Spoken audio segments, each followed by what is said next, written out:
Hi, everyone. Welcome to the SCALEit Method, where we teach you to reach the next level in business, build your dream team, and scale beyond 8 figures.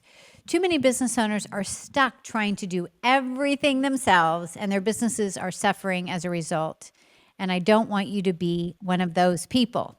I am Allison Maslan, and my company, Pinnacle Global Network, has helped thousands of business owners scale their business using my framework, the SCALEit Method. And all business owners face similar challenges when it comes to growth. So, on this podcast, we're delivering the tactics that you need to finally reach that next level in your business, build your dream team, and scale your business beyond 8 figures. So, today, super excited. I am talking to Rich Diviney, author and founder of The Attributes. Rich is a human performance expert who draws upon 20 years of military service as a Navy SEAL. He was the commanding officer for the Navy SEALs, where he was involved in the infamous SEAL selection process.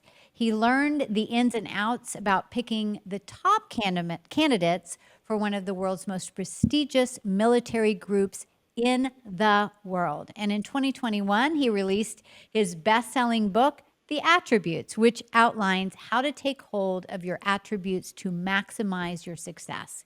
He has also founded an accompanying business that teaches companies how to discover and develop their attributes. And he's worked with several businesses and brands that you know of, including athletic organizations and military leaders like American Airlines, Major Inc., the San Francisco 49ers, Pegasystems, Zoom, and Deloitte.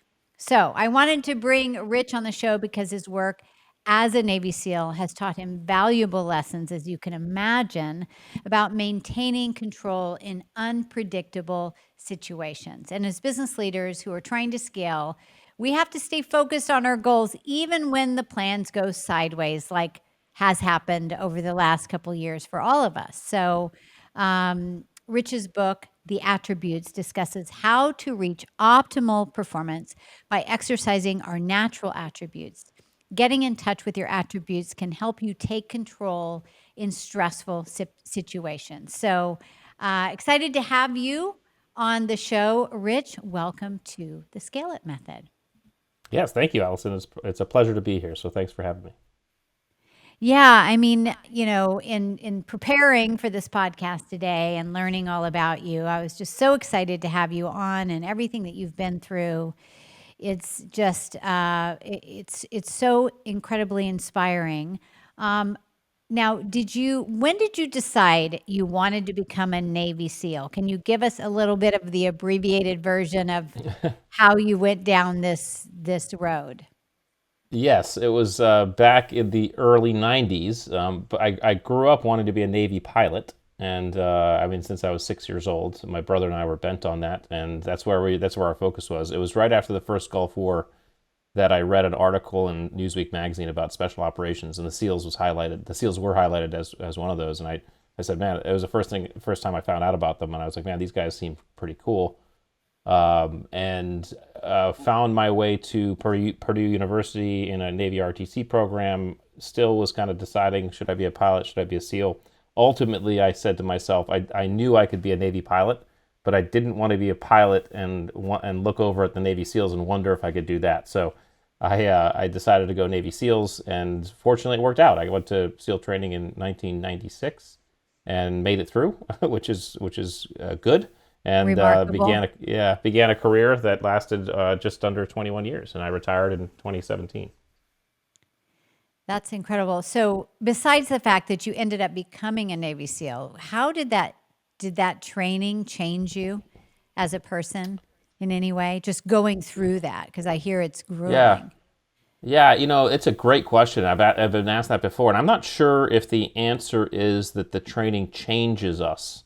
I think the answer is the training draws out things that were already in us that we discovered. It makes us discover things about us versus changes us. So I'm sure there could be an argument made about subtle changes here and there, but in terms of who we are as people and those attributes and qualities we bring to the beaches of Coronado on day one of SEAL training, you are who you are, and if you don't have those innate qualities in you, you're not going to make it. And so I think going through that, you come out of that saying, man, I now know I can do certain things that I didn't know I could do before.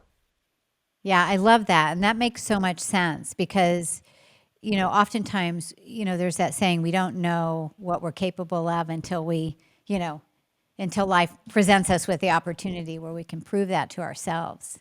Right. And so I would imagine it is part of you, but then it brings it out and you're like, oh my God, I can do this, or how Yeah. badly do I want it?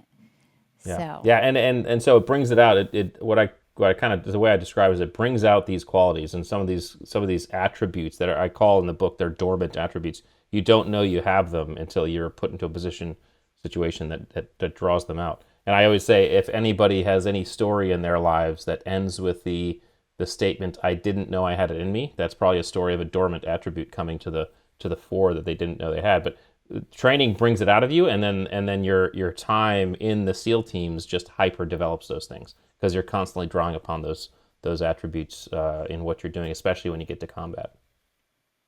yeah, well, I think of just the business owners going through what we've gone through with COVID. And I know with our clients, we have a big community of CEOs. And there was that window when everything shut down in March of 2020 till about, let's say, the 15th of May, where Hmm. we were just helping these business owners pivot, pivot, pivot. Like it was either I'm shutting down my business or I'm going to come up with new revenue streams or find a new way to reach their customer. And they, at first were so resistant and so afraid. And then it was like, wow, I'm actually doing this. Hmm. It is Yeah. really interesting what we see that we don't think what we can do until we're faced with it. Now, during your I, I've, time I've oh, go ahead. I've remarked before that COVID was like Navy SEAL training for all of us. It was like all of our Navy SEAL training because it threw us all into this deep uncertainty and challenge and stress that we had not anticipated. I guess the only difference is that in SEAL training you volunteer to go, and none Yeah, of us right. none of us volunteered for COVID. And in SEAL training you can also quit if you want to, whereas none of us could quit COVID. So it was actually even Yeah. COVID was even harder in many cases. Yeah, I know, I'm sure in decades to come, there's going to be so much that will be revealed, what we've all been through in the last couple of years. So, but during your time as this Navy SEAL commander, uh, also you were intimately involved with the SEAL selection process as Hmm. well, and you helped Yeah. to choose who became a Navy SEAL. What did you learn when interviewing candidates for SEAL teams? Well, it was. I learned a lot, and the team I was involved in was Development Group, which was one of our very specialized SEAL teams, and I was put in charge of the training and assessment selection for Development Group. At Development Group, we took some of the best SEALs from all the other commands and brought them to our own command, and put them through our own 9 month selection process, and there was about a 50% attrition rate, which is normal because any selection process implies attrition. But what was not good was that we weren't able to at the time effectively articulate why guys weren't making through. Why were these top guys 50% not making it through? We had excuses like we tell them, well, you couldn't shoot very well, you couldn't do this, couldn't do that, and it didn't seem honest because these were experienced guys, and so saying that didn't seem right. Didn't leave them with a good taste in their mouths. Didn't leave us with a good taste in our mouths. And of course, the leadership didn't. Leadership who's constantly scrutinizing the process, especially after we became kind of famous when we didn't want to be, but it just happened. The leadership looks down and says, "Hey, what's going on there?" And so I began having to look into describing performance, and this is where I really separated performance into attributes and skills, and really began to illuminate what causes our performance in the high percentage of time, especially during challenge, uncertainty, and stress, and that's these attributes. Yeah, well, there's just so much correlation here to when, we're working with business owners. And it's interesting because we just had a meeting this morning with our mentoring team. And sometimes you'll look at someone and you'll think, well, their company's making a lot of revenue. They're really going to take it to the next level, or they have access to capital or something like that. But that's definitely, we find that some of the people that end up really being the superstars are coming from a deficit and their back is against the wall and they really need to make it happen. Like Yeah. it's that inner determination that you can't necessarily put on paper. I wonder, Yeah. did you see, does that make sense what I'm like, It is one of does. those And yeah. attributes? Well, yeah, and so what we have to understand about these attributes is that they're different from the visible skills. And so the real quick distinction for the audience is that skills are not inherent to our nature. In other words, we're not born with the ability to ride a bike or throw a ball. We're trained, we're taught to do those things. They direct our behavior in known specific environments. So here's how and when to ride a bike or throw a ball. And then, because they're very visible, they're very easy to assess, measure, and test. And you can put scores around them and stats around them. This is why we're often seduced by skills when we're building teams. The problem with skills is they don't tell us how we're going to show up in stress, challenge, and uncertainty. Because in an unknown environment, it's very difficult, if not impossible, to apply a known skill. So this is what we lean on our attributes. Attributes, on the other hand, are innate. And we're all born with levels of perseverance, adaptability, resilience. Now, we can certainly develop those over time and experience, but you can see levels of this stuff in very small children. So there's a nature-nurture element to attributes. And attributes don't direct our behavior. Attributes inform our behavior. So they tell us how we're going to show up to situations. So, for example, my son's levels of perseverance and resilience informed the way he showed up when he was learning how to ride a bike, and he was falling off a dozen times doing so. Right? So they inform our behavior. And then because they're hidden in the background, they're very difficult to assess, measure, and test. And the best way to see them, the most visible and visceral that they show up, is during times of challenge, stress, and uncertainty. And this is why my laboratory of SEAL training was such a great laboratory, because everything about SEAL training, whether it's basic SEAL training in San Diego or the development group stuff I was running, is all about throwing guys into challenge, uncertainty, and stress. But when we talk about just regular life and business, anytime we're put into environments of uncertainty, challenge, and stress, where skills don't necessarily apply, these attributes are going to show up. And this is why when we build our teams, we have to take attributes into consideration, because the dream team, in the book I call it the dream team paradox, is the team that we put together based on all the best people, best graphics designer, best marketer, best salesperson, all these best, right? But the problem is when these teams start to work, yes, they do great when things are going great, but when things go sideways, they start to become toxic. And that's because they've put the team together based on the wrong things. I like to quote a old behavioral psychologist, systems analyst, a guy named Russell Ackoff. He's deceased now, but he used to do kind of compare systems to business. And he used to say a system is never the sum of its parts. It's a product of their interaction. And the same goes with teams. A team is never just the sum of its parts. It's a product of their interaction. That interaction is based and founded upon attributes, not really just skills. So that's why we have to consider attributes in all of our performance. Yeah, in your book, you cover 25 of those attributes to Yes. contribute to optimal performance. Can you give us just a handful of what some of those are? Yeah, I think the best thing to do is I'll just kind of go through the categories. There's 5 categories of attributes. The first category is grit, and it's funny because grit people think of as an attribute, but it's not. Grit is actually a combination of things. It's the result of a combination of things blended and stewed and catalyzed. Grit, if we were to define it, is that your ability to kind of persevere and push through those short-term challenges and endeavors. And so the attributes that make up grit are courage, perseverance, adaptability, and resilience. Those 4 attributes, combined create grit. The next category is mental acuity, and that category speaks to how our brain processes the world around us. And so you have situational awareness, which is the amount of information we're taking in at any one time. Compartmentalization, how we're taking that information in, and our ability to kind of focus and prioritize on what we need to focus on. Task switching, which is not multitasking. The human brain, that we know multitasking is a myth. The human brain can't focus on more than one thing at a time. And there might be some audience members who are disagreeing. They're saying, no, Rich, I'm driving and listening to this podcast. Well, unfortunately, it doesn't count if you've relegated that skill to the unconscious. The reason why you can drive and listen to a podcast is because you don't have to think about driving. But I guarantee if you're driving and listening to this podcast, if at some point someone swerves in front of you and you have to take evasive maneuvers, you will have to rewind the last 15 seconds of the podcast because your brain will have switched. So that's task switching. Some people are better at task switching than others. And then learnability. How can you effectively learn and metabolize the information around you. So that's the mental acuity. Drive is the next category. So if grit speaks to the short-term endeavors, drive speaks to the long-term endeavors and goals. What are the attributes that make up the driven person? Those attributes are self-efficacy, discipline, open-mindedness, cunning, and narcissism. Yes, narcissism. We can get into that if we want to, but it is a driver. Then there's the leadership attributes. Leadership.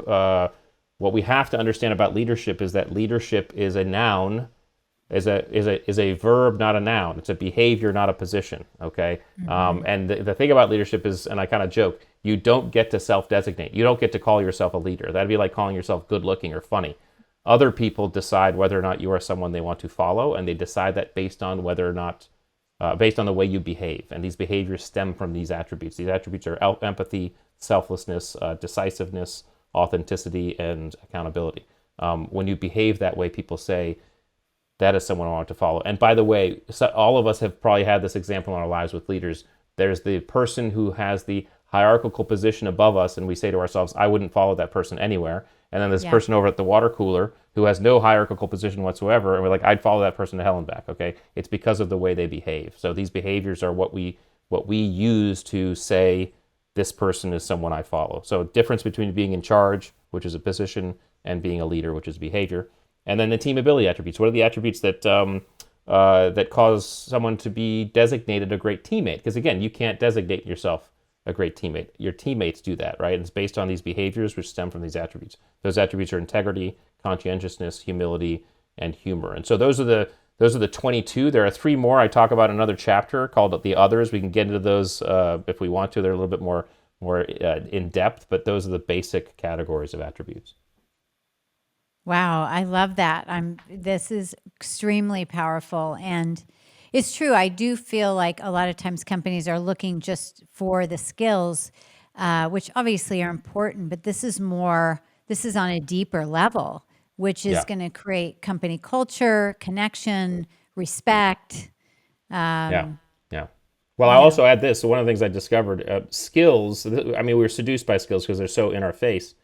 Skills tell us what is, attributes tell us what could be. So skills don't tell you about potential, attributes tell you about potential. And so here's the example I'll give from Navy SEAL training. This is a story, someone told me the story years ago. It happened before I got to SEAL training. I went through again in 96.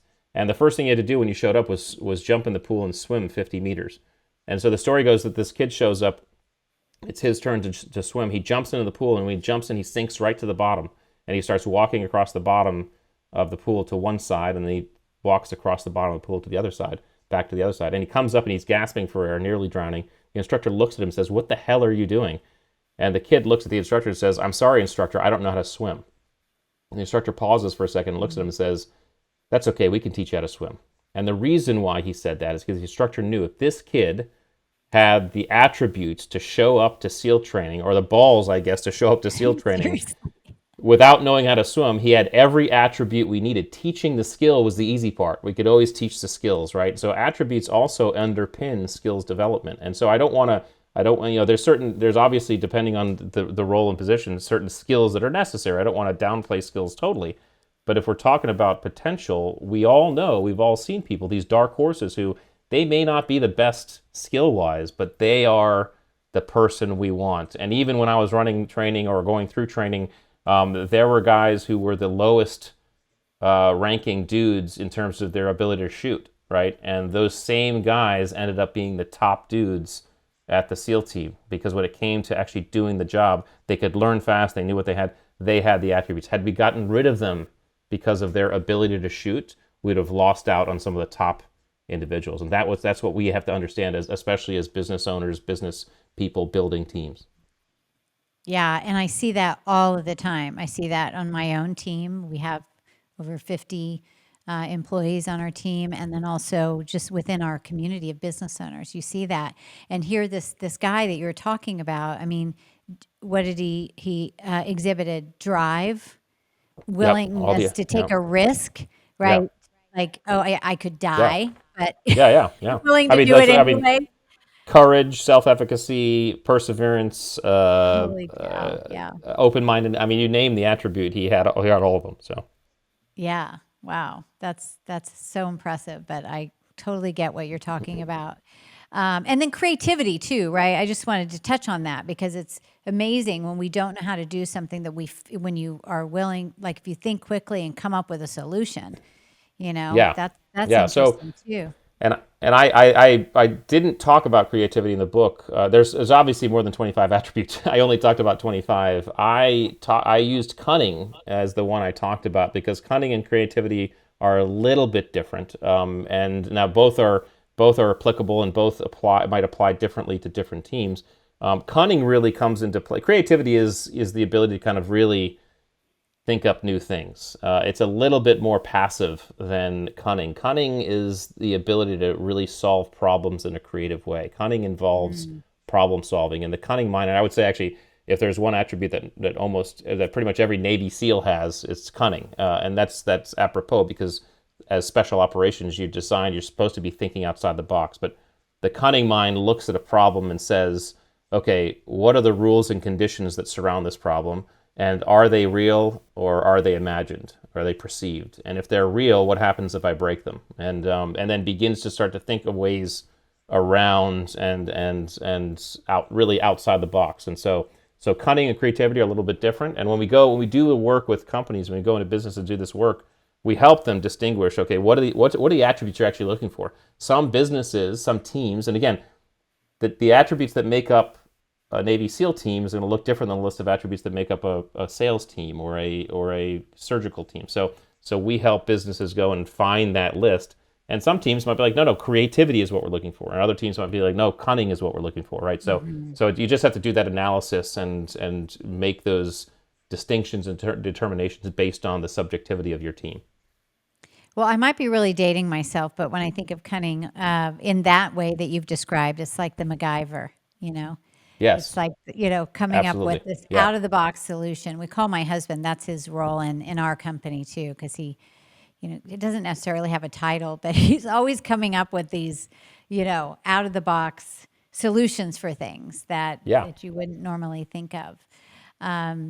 Now, how do you, and the work you do also, I just want to say is so important helping teams, especially now, especially with what's Yeah. going on in the world, for having the right people on, in the seats for your company and that are going to want to stay, Yeah, So thank you. Yeah, I think it's really important. One of the things I've always defined Navy SEALs as, and I will say, this is all high performing teams. It's not about the shooting. It's not about the skydiving. It's not about all the sexy stuff you see in the TV and movies. What Navy SEALs in fact are we are masters of uncertainty.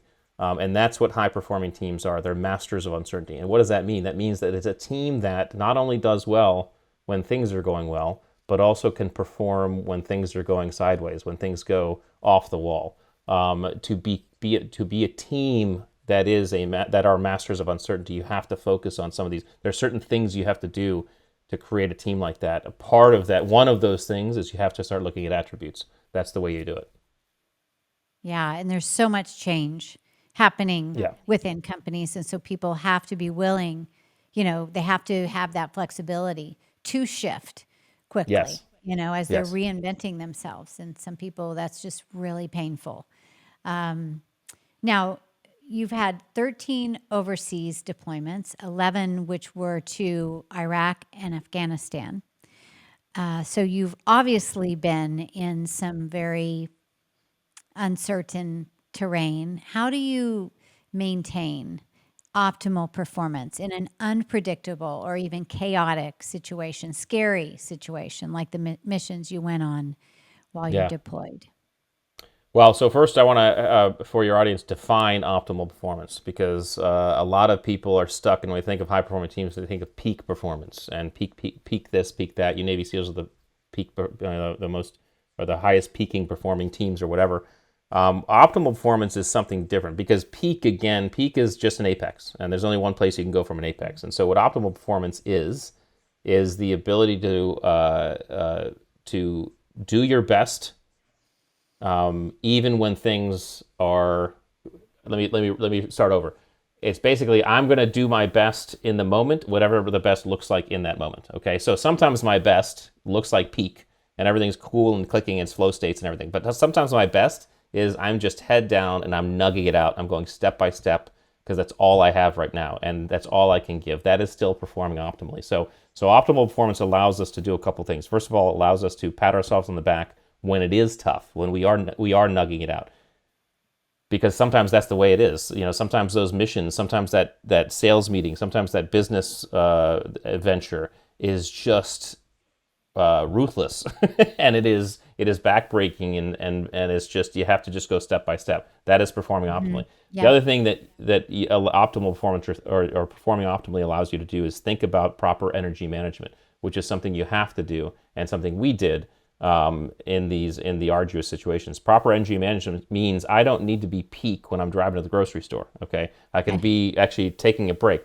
Another myth that you'll see sometimes on Navy SEAL TV shows and programs is that before a mission, the guys will get together and they'll be hoo-yawing, hooping, and high-fiving, and getting all fired up like a sports team getting ready to go out on an athletic field, right? That's not how it is at all, right? And in fact, most of the time we'd be in the helicopter going into combat, and the guys would be sleeping, right? Because the guys understood that we didn't know what was coming. We didn't know how long we were going to be out there. So we are resting. We are basically saving as much energy as possible, so that when we get in there, we can peak on demand and we can recover on demand. And so the way we got through that first was we performed optimally, we managed our energy, and then what you had to do is you really had to just understand that uncertainty, when there's uncertainty, it's really about managing the environment in a very logical way. So the first thing you have to do is you have to manage your autonomic response. Okay, when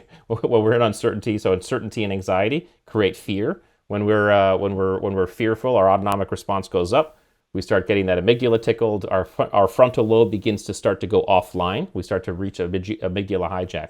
Okay, this is bad because we can't make conscious decisions. So one of the things we have to do is we manage our physiology in a way that brings our frontal lobe back online, calms our system, so we can start making decisions in the uncertain environment. And those decisions stem from very specific questions we ask about our environment. What do I understand in this, about this environment? That list might be like 2 things out of 100. Okay, that's okay. I'm going to focus on the 2 things. That's what I'm going to focus on. I'm going to take a step. I'm going to perform optimally, take a step towards that, and then I'm going to reframe and ask the question again. So it's really quite a process of doing it. But I would say holistically, the answer to your question is we managed our energy. We had a trusted team, so we understood exactly what we all brought to the team. We could lean on each other. We wore our strengths and our weaknesses on our sleeves, and then we just entered into and approached every environment like, okay, we understand, we've mastered the skills that we need to. In other words, shoot, move, and communicate. So we don't have to think about those. We've given space to our mind to deal with the problem and deal with the situation. So kind of a big, long, broad answer, but hopefully that makes sense. Yeah, no, it totally makes sense. And I was also thinking how that kind of relates to, I'm always bringing it back to business with, this idea of just hustle 24/7, which just Right. leads to burnout, which also, even with athletes that are too much of that early in their career, that really burns them out young. You're saying you're actually sleeping instead of the rah-rah, Yeah. so that you are prepared to be able to handle when the focus is really needed.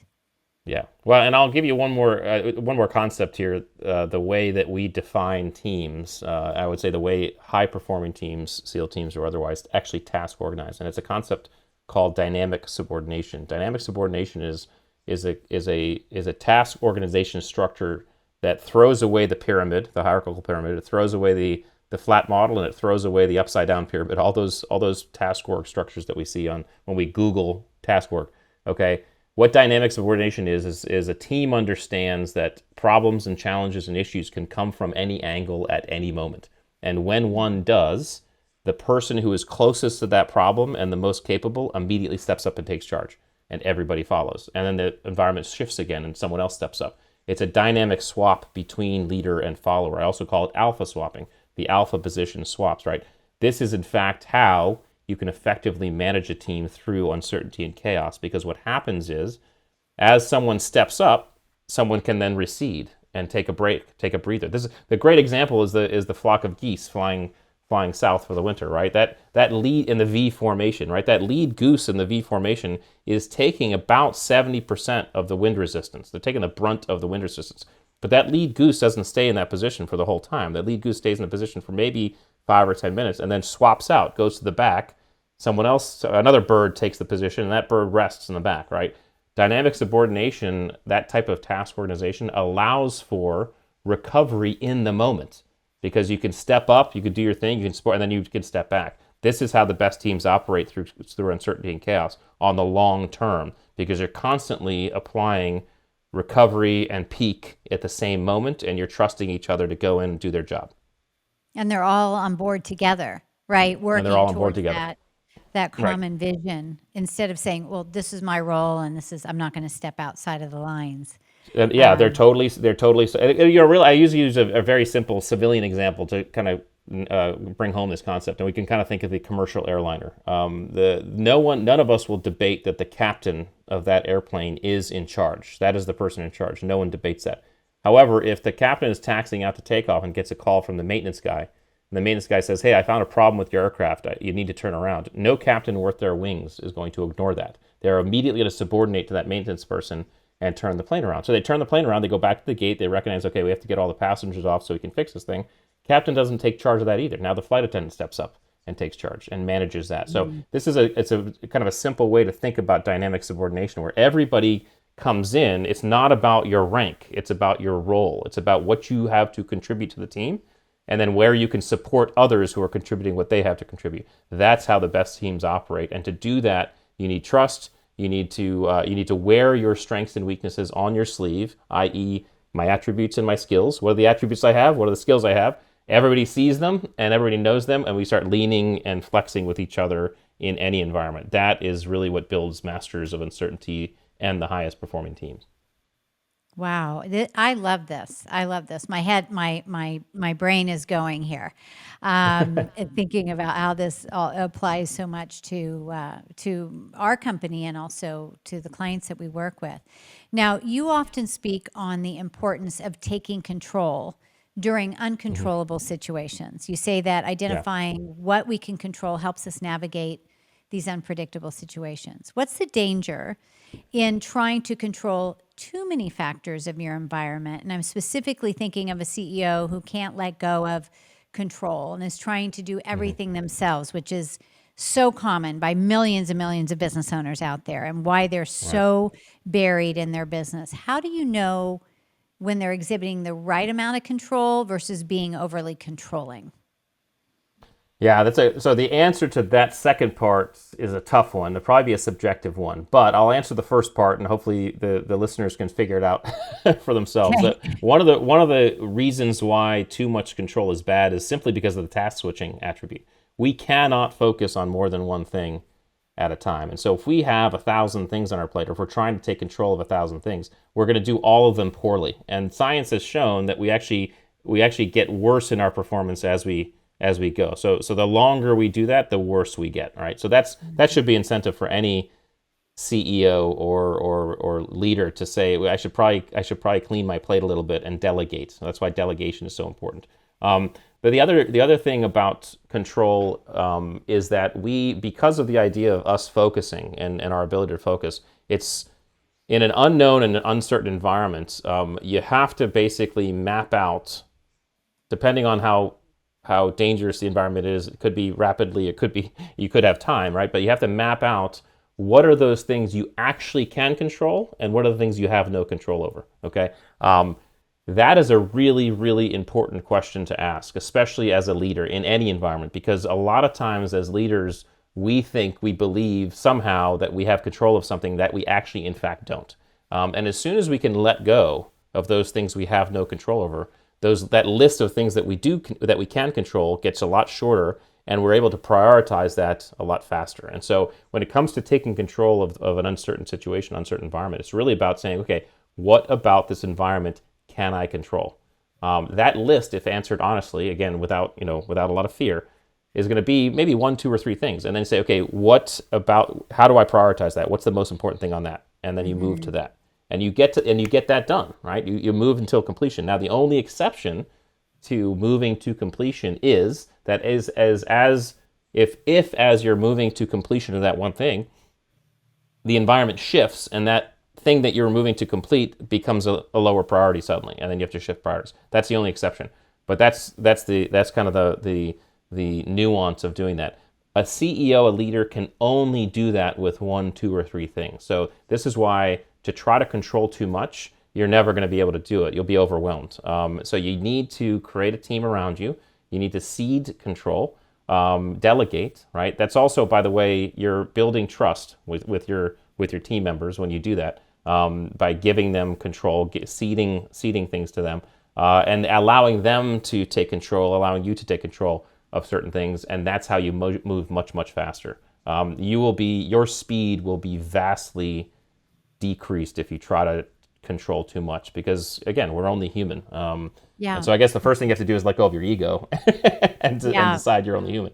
But I think those are some we tips. feel like, oh, we're the only ones that can do this, right? And that's why in our company, Pinnacle Global Network, where we mentor business owners to scale, is one of the two things that we focus on. One is shifting to a more scalable model, but the other is to have a team managed company that can run without you. Yes. And, that's so far from so many business owners like, oh my God, the business would fall apart if I'm not there. Yeah. Well, then you don't have a team-led company. And then when you go to sell the company, it's not valued at very much because it's all dependent on you. Yeah. I used to tell this to my junior officers, by the way. My junior officers, I used to say, hey, you all have to accept what I call the irony of leadership. And the irony of leadership is if you do your job correctly, you work yourself out of a job. You create a team that can run without you, and they run faster than you. And that should be the goal of any great leader, is to create a team that actually outpaces them. I mean, how great is that? And if you're not someone who feels that, you may want to recheck your position, because the best leaders get excited when they think about creating a team that outpaces them. They get excited when they see people. I used to get so excited when I'd see these junior officers or even younger team guys, and I'd look at them and I'd think, man, these guys are so much better than me. I mean, they are like 10, 20, 100 times better than me. And I'd get so excited to get them out there moving because I knew they'd outpace me. And that was so exciting to me. If you're not excited about creating a team that will eventually outrun you, you may want to, think twice. Yeah, because it is like you have this vision and now you have people taking it and running with it. Plus you as a leader helping them to step into their own leadership. That's legacy. That's legacy. It is. And It really is. That's powerful. So now shifting gears a little bit, when we are unsatisfied with where we are in our lives, personally or professionally, we can have a tendency to focus on what we don't like about our current situation, right? This is like just how our brain operates. And maybe less on what it is that we do want. And I know for myself, since I really, for decades now, I'm 40 years in business, when I started shifting to really putting the energy on where we're going and what I wanted to create, it was life-changing for me. How do you recommend we shift our focus to those desired things in our life and pay less attention to the current shortcomings? Absolutely. So when I'm with a group, I'm doing a workshop or something, I do an exercise with them and I put a question in front of them. And the question is, how could I double my income in the next 6 months? And I tell them, I said, I'm going to give you 30 seconds and I want you to write down anything that pops into your head when you ask yourself that question. How could I double my income in the next 6 months? And I give them 30 seconds and say, just don't, no holds barred, write down anything. And so we do that. And about 30 seconds, I say, okay, now although I'm curious about the answers, I don't care about the answers. Count up how many answers you wrote. And typically the average in 30 seconds is between 5 and 7. So 5 and 7 things. The reason why I do that is because I want to make a point about our brain. Okay, our brain basically understands the world by asking questions. It interrogates the world constantly. A lot of times it's done without us knowing, but we're interrogating the world. Have I seen this before? What have I seen? Compare that to other experiences. When we deliberately place a question into our frontal lobe, into our conscious mind, our brain has no choice but to begin to answer it. Okay. Now the problem is a lot of us do this without thinking about it, but we do it the wrong way. We say things like, "Why am I so bad at this? Why does this always happen to me? Why are these people out to get me?" As soon as you place that question into your conscious mind, you will begin to come up with answers, and I guarantee the answers aren't going to be empowering. So the secret to changing focus is asking better questions. Change the quality of your questions and ask better ones. How can I do better? What am I good at? Who's out there that can help me? I am a true believer both in philosophy, both philosophically and experientially, because I learned this trick in high school, that the quality of our lives is directly proportional to the quality of questions we ask ourselves on a consistent basis. If we ask ourselves quality questions, better questions, we change our focus. This is also neurologically true. So one of the things I got to do when I was a SEAL was go to a lot of driving schools. Now, that was great for me because I love driving. In fact, if I hadn't been a Navy SEAL, I'd probably want to be a race car driver. I love it that much. So I try to get to all these racing schools as much as I could. One of the first things they teach you at a racing school is how to get out of a spin. You know, if your car starts spinning out of control or heading towards the wall, right? How do you get out of that? And the very first thing they say is, as soon as that starts to happen, don't look at the wall. Look at the track. Look at where you want to go, because your body will naturally begin to go where you want to go. Now, we've all seen examples of this where there's that roadway and there's like the one telephone pole in like 10 miles and the car hits the telephone pole, right? There's a car that hit it because the person, when they were spinning out of control, they looked at the telephone pole. Wherever you look is where your body will take you. Wherever you focus is where your physiology, your brain will take you. So the way we focus on better things is we ask better questions. And the last thing I'll say to that, because I always get the question, hey, Rich, what are some example questions? Unfortunately, that's a subjective one. It has to be based on your situation. But I would say if you can't think of any questions to ask, then the one question you should ask is, what's a better question right now? Because then you'll come up with better questions. And my wife and I did this we still do it all the time. But I remember even COVID, when we were all locked down and we were walking our dog around the neighborhood, we'd be frustrated and about certain things. And we'd use the first lap to vent. And then the second lap, we'd say, wait, stop. What's a better question we need to ask ourselves right now? And we'd start coming up with better questions. And then we'd ask those questions to come up with better answers. So the way you shift your focus is you ask better questions. Wow, that is so true. I love that, and I love the example of the race car driver. I'm a trapeze artist. Not a Oh, lot of wow. people know this, but I've been a trapeze artist for 20 years, and I just, in fact, performed in a show a couple weeks ago. And it's interesting how gravity works. When our tendency is to want to look down when we're doing our tricks or we're taking off, because we want to make sure the net is there. There's something psychological where you think, oh my God, the net just moved, right? Yeah. But it hasn't. And so you look down, which then takes you down. Yeah. And so you have to you're like working against what you naturally are wanting to do. You actually have to look up. And when you look up, Yeah. you go up, which is what you want to happen. I think that's, similar to what you're saying here. What you focus on is going to Yes. expand. And so how do you bring visualization into all of this? I'm a huge proponent of visualization. I do it every single day. And I would love to know, how do you feel that visualization impacts us, and how do you use it in the work that you do?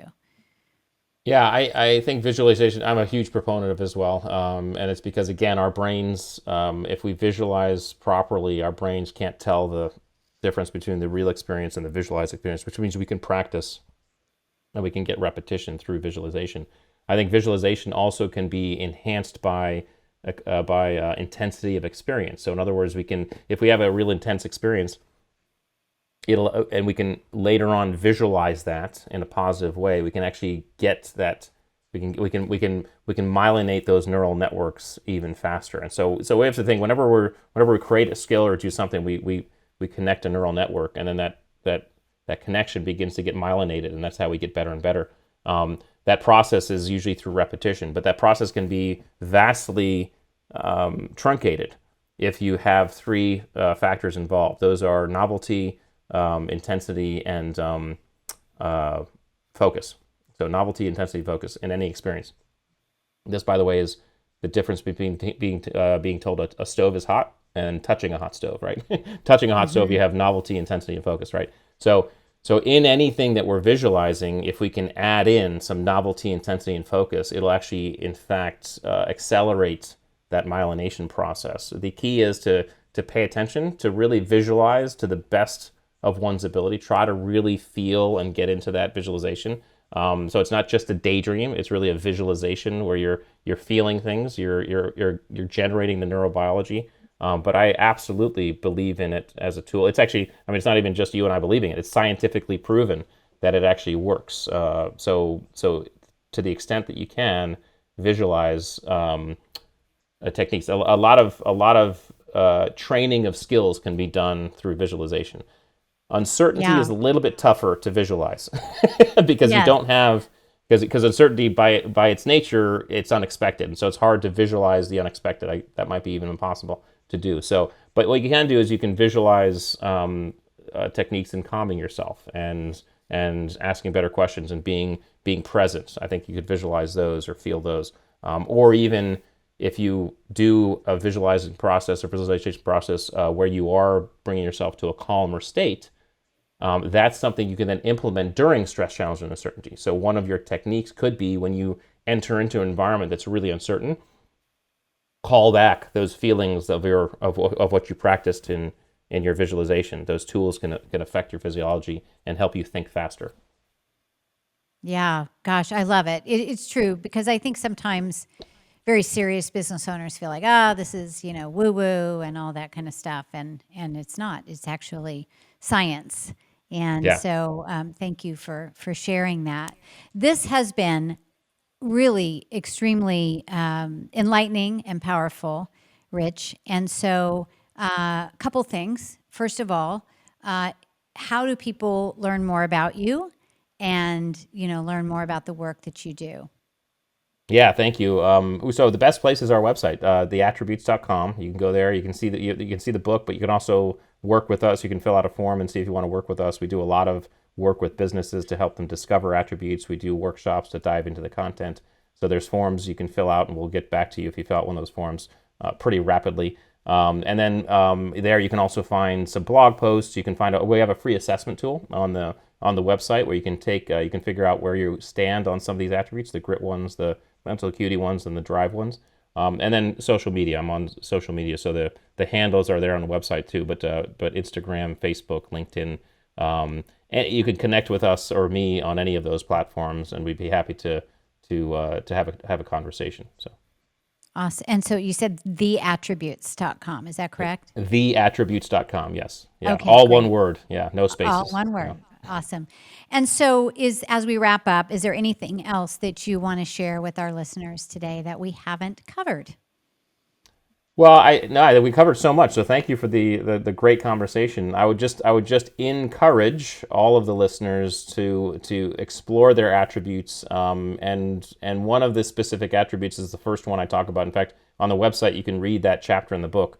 Is courage is the courage attribute, because courage is probably the single most important one, I think, for human beings. I don't try to rank them out, but if you don't have courage, you're not going to do very well, Yeah. as a human. But certainly as a business person, as an entrepreneur, in the uncertain world we're in, explore your courage, because it's we all need it, and we get rewarded when we step into our fear, and that neurology is all in that first chapter. I won't go into it right now. So Yeah, beautiful. Thank you so much. Thank you for being here with me, Rich, today on the SCALEit Method. And thank you for those listening to another episode of the SCALEit Method. And a quick reminder about our free masterclass. If you want to build a scalable company that can thrive without you and you're ready to get the support you need to do it, sign up for our masterclass. It is free.